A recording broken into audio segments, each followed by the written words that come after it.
And Dan Campbell and Tiki Barber may no longer be friends. We'll find out why later on. But Rich Ackerman just had some beautiful words about Larry Brooks, and it's so true. I never met him, but growing up in this town, there are writers whose words are so big and they teach you so much. And when I think of hockey in this town, I do think of Larry. And we lost him the other day, so condolences to his family. He is one of those writers that you look at and you read him, and it felt like you knew him, even if you didn't know him. And he probably taught me more about hockey than anybody else. Which, look, I'm no expert on hockey, but reading him every morning growing up and even in this business, that's a legend. So condolences to him and his family. Great journalists for, because you learn about the sport you don't know. Abso-freaking-lutely.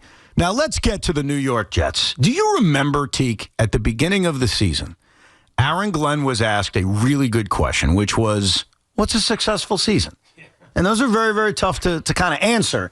And Aaron had a thought-provoking answer. For those that forgot, here's what Aaron Glenn said before the season in terms of what would make a successful season. What to you would define a successful season? What would define a successful season? I want to be a team to where the fans will look up and say, we're proud of that team. And if they say that,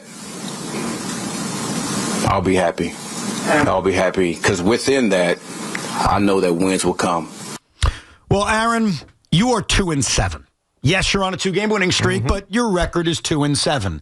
The New York Jets are not going to the postseason. They're not even going to be on that in the hunt graphic that I was hoping for. But maybe I'm being delusional because it's game day.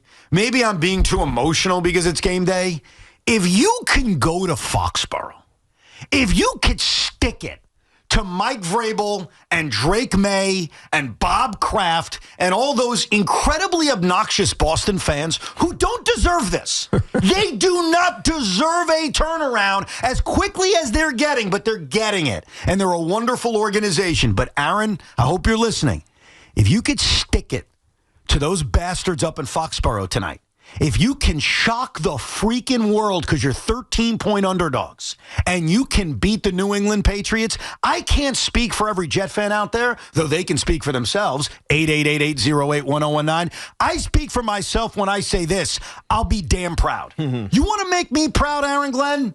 Beat the Patriots on a Thursday night in Foxborough, and I'll be proud. Of course you'll be proud. You'll be happy. You'll be thrilled. You think you got something. You think that the plan that Aaron Glenn and Darren Muji and the staff has put together is actually starting to work. Because real quickly, the New England Patriots got good again. And so much of that is because of coaching.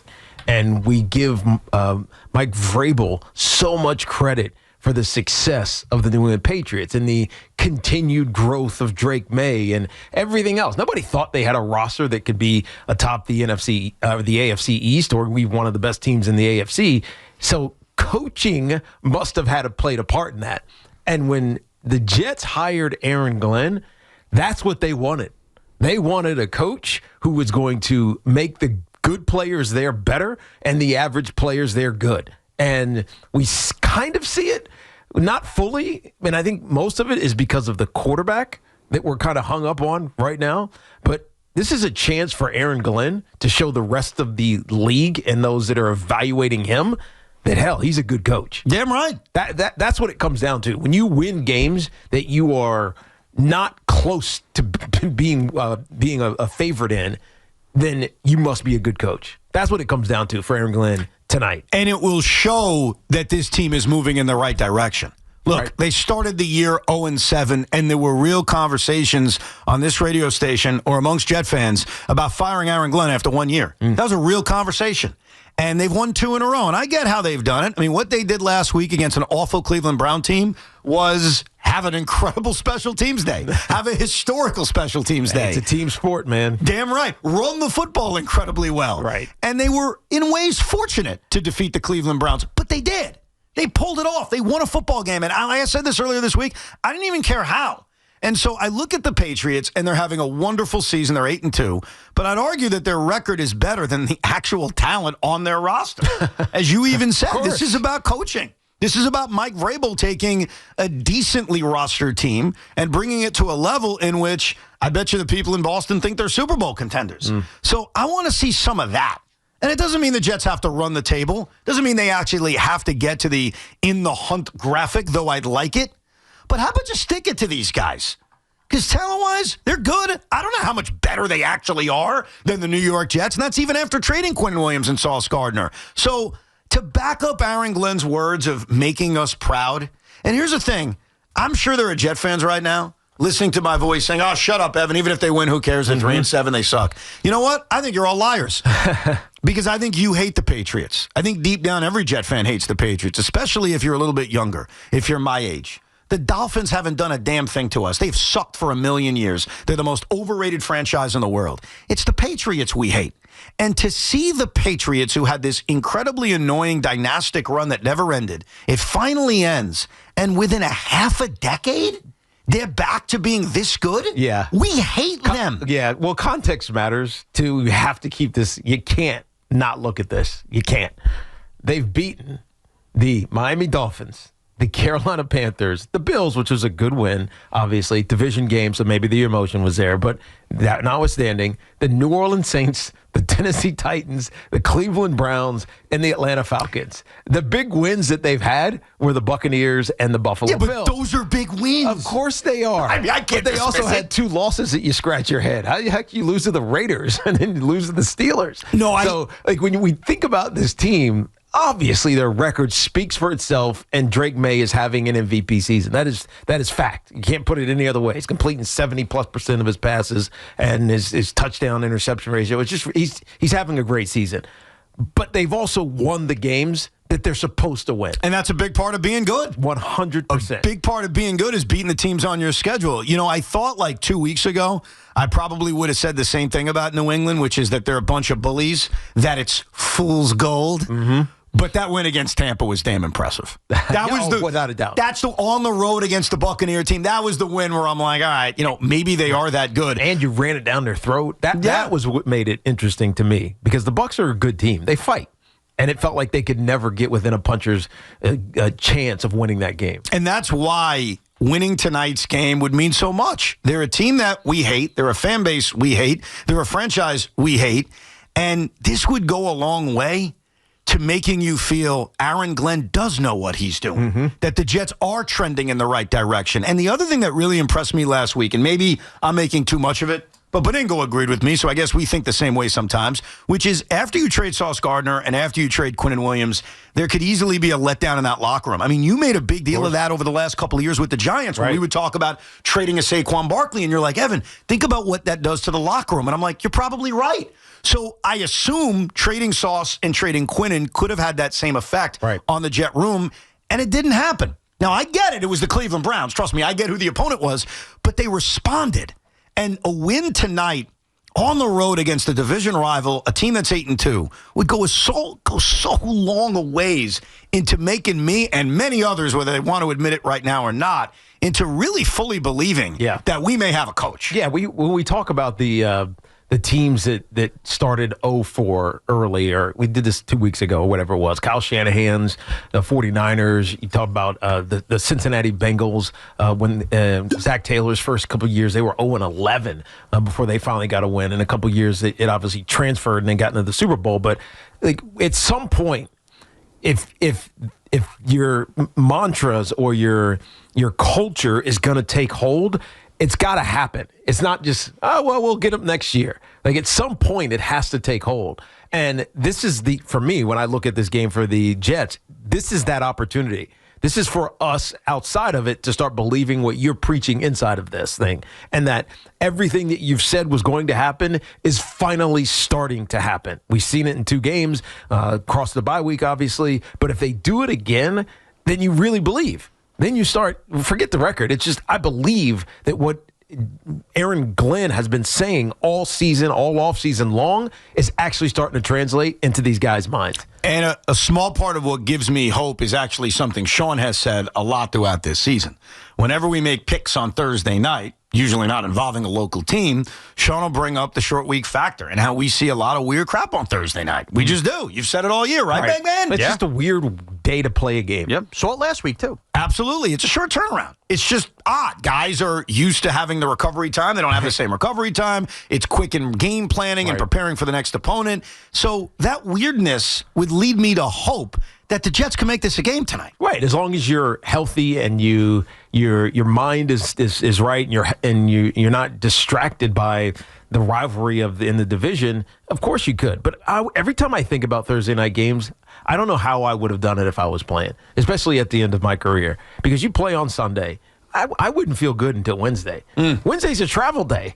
You know what I mean? So I don't think I would have practiced leading up to a Thursday game. Because you usually have Monday and Tuesday to recover, Tuesday being an off day. Wednesday, you're installing.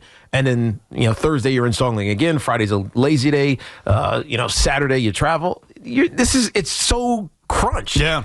I don't know how guys do this. I really don't. Well, and a part of that is something I'm kind of worried about with tonight, where I think the way they're going to have to upset the New England Patriots is going to have to be a little different than the way they've won football games. Because, I don't think Breece Hall is going to be able to dominate on the ground like we saw last week against Cleveland. Right. He is coming off a short week. You just described how you would feel playing a Thursday night game. Breece Hall is the modern-day Tiki Barber in terms of touches, in terms of what I need him to do if my team is going to win a football game. And so the quarterback's going to have to make plays.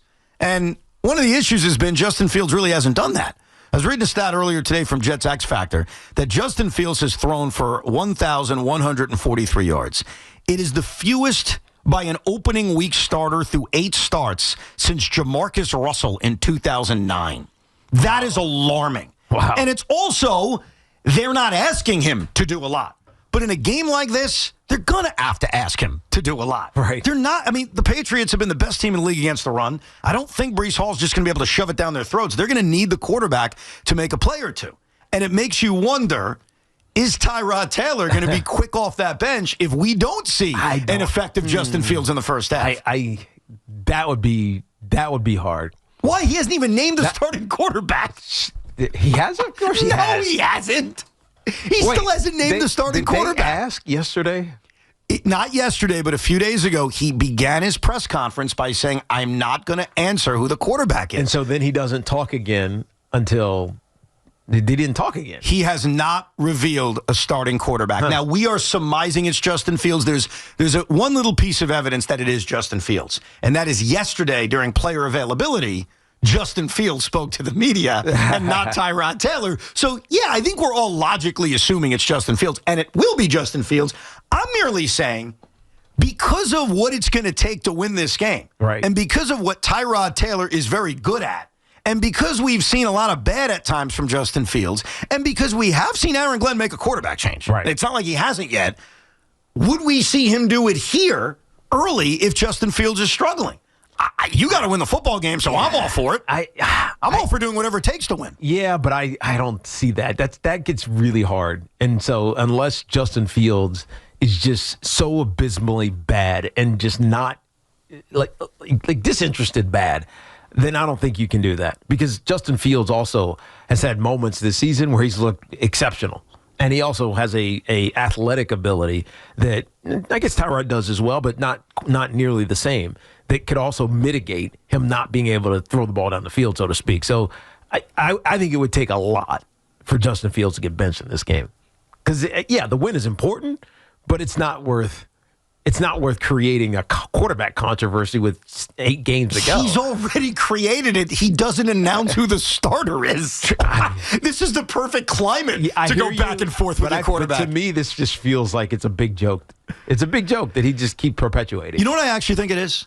And I forget who told me this. Somebody texted me this the other day saying, hey, do you think this is possible with Aaron Glenn? That the reason Aaron Glenn doesn't reveal the starting quarterback is that he's superstitious. Is that go back 3 weeks to the Cincinnati game. That's actually He wouldn't announce a starter. And it was likely because Tyrod Taylor was banged up and also because it was on the heels of Woody Johnson's comments, right? And so he doesn't announce a starter. It turns out to be Justin Fields. And then the following week does the same thing, right? After the bye. Yeah. Now the Jets win again. Same thing. He has not announced the starter, and they've won 2 in a row while he doesn't announce a starter. So it could be as simple as Aaron Glenn, like the rest of us, is superstitious. That's interesting. And doesn't want to deviate from the thing that's worked over the last couple of weeks. All right. So, look, if that's the case, I need to hear him say it at some point. Well, no one's asked him that. That's the problem. I know, but I need to hear him say it at some point. Then we'll be like, that was clever. That was good. I asked my fellow Jet fan, do you agree with me? Is this the kind of night in Foxborough that would make you proud of the Jets season? I know they'd still be 3-7, a long way to go, but a 3-game winning streak, a win against the Patriots as a 13-point underdog? I'm answering Aaron Glenn's question. He wants to make Jet fans proud? It'd make me damn proud to stick it to them tonight in Foxborough, Mass. We'll get to your calls coming up, 888-808-1019.